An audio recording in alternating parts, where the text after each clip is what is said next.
Naku po, paano na ang pera ko? Akala mo, maayos ka usapin pala. Scammer. Hindi ako natuloy mag-invest. Dapat sa inyo mag-asawa, makulong! Baho kayo, huwag kayong manloko ng tao. Muntik na nga rin ako masama sa mga naloko nila eh. Kayo ng demonyo. Hoy, Wala na kayo.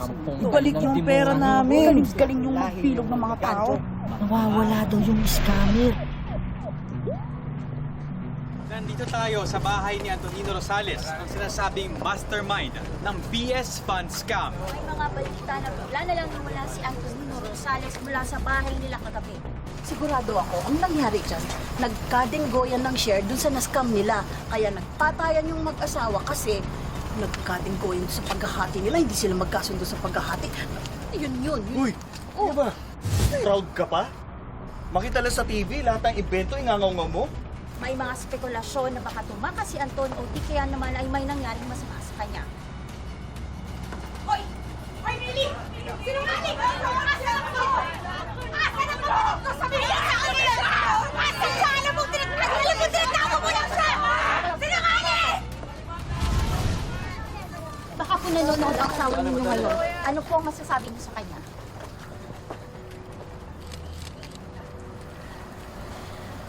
Anton? Anton, si Millie po. Kung nasaan ka man ngayon, kung nanonood ka o nakikinig ka, mahal, umuwi ka na. Harapin na natin to. Sabi mo, harapin natin ang lahat. Kaya natin ang lahat basta magkasama tayo.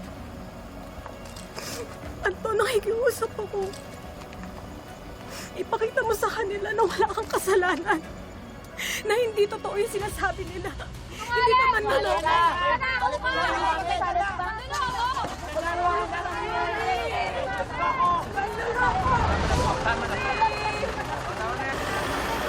Yan ang latest dito sa bahay ng mga Rosales. Nakilala niyo si Anton sa kanyang vlog. Attention, it's Anton sa Qatar.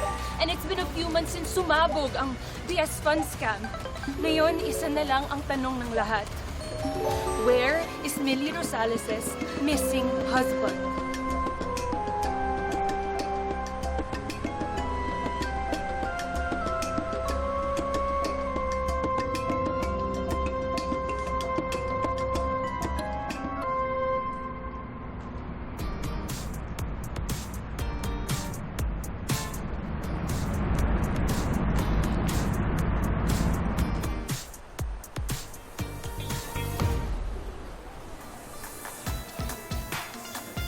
Welcome sa 10,000 subscribers natin.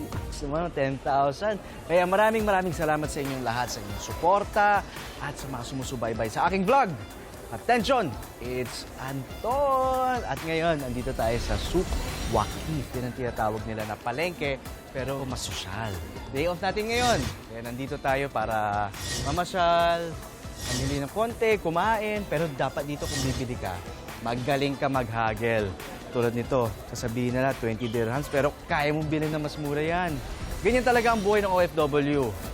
Buong linggo, kakayod ka para sa pamilya mo sa Pilipinas, pero pagdating ng weekend, dito tayo mamamasyal at mag-e-enjoy kasi kontra lungkot na rin eh. Mahirap yung malayo ka sa mga mahal mo sa buhay. Pero buti na lang, makaswerte ko kasi kasama ko yung mahal ko sa buhay. Magpakita ka na. Sige na, magpakita. Halika. Anton, huwag na. Nakakahiya. Ang kulit nito. Ako. Ay nako, ang kulit naman ito. Ayaw magpakita, yung ganda-ganda. O sige. Mali pala. Dapat pala hindi ko siya ninawakan. Dito kasi, bawal ang PDA. Wala tayo sa sarili nating bansa, kaya dapat nire-respeto natin yung rules at culture nila.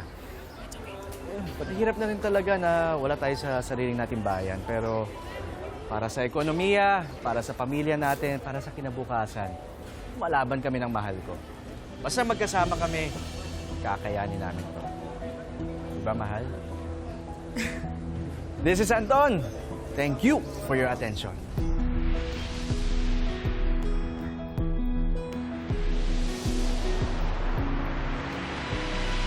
Makeup po, ate. Uy, yan yung brand na sobrang gusto ko. Hirap-hirap hanapin nandito eh. Wow! Ang dami naman sa Green Hills niyan. Peke kasi yun. Kaya nga, dinamihan ko na yung binili ko. Buti na lang, buy one, take one. O, ito, lahat sa'yo to.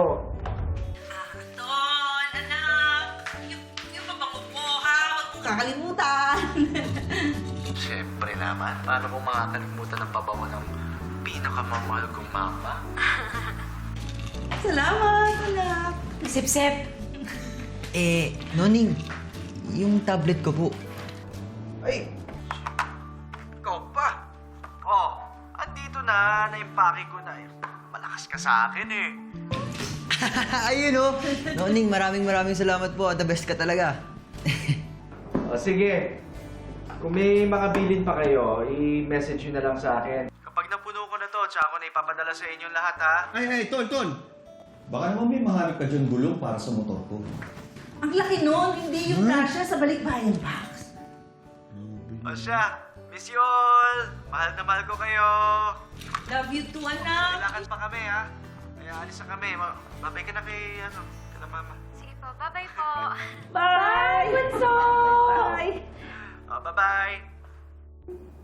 Ay, grabe. Anli ang mga bilin. Akala siguro nila, anli din ang sweldo ko, no? Kikitain mo rin naman yan. Buti ka nga eh. May pamilya kang pagkakagastusan mo. Eh ako nga wala. Mahal, hindi ka nag-iisa. Kasi andito naman ako. Ayan mo, kapag nakapag-ipon na tayo at maayos tayo dito, magkakaroon din tayo ng pamilya. Ito, para tong puzzle na to. Alam ko mahirap yan. Matagal mabuo. Pero, mabubuo at mabubuo rin. Yan mo. Malagay ko lang sa ayos itong si Mama at si Ate. Tayo naman. Uuwi rin tayo ng Pilipinas. Magpapakasal tayo. Magkakaroon tayo ng sarili nating bahay. Magkakababy na rin tayo. Gusto ko yung lalaki. Para kasing gwapo ko.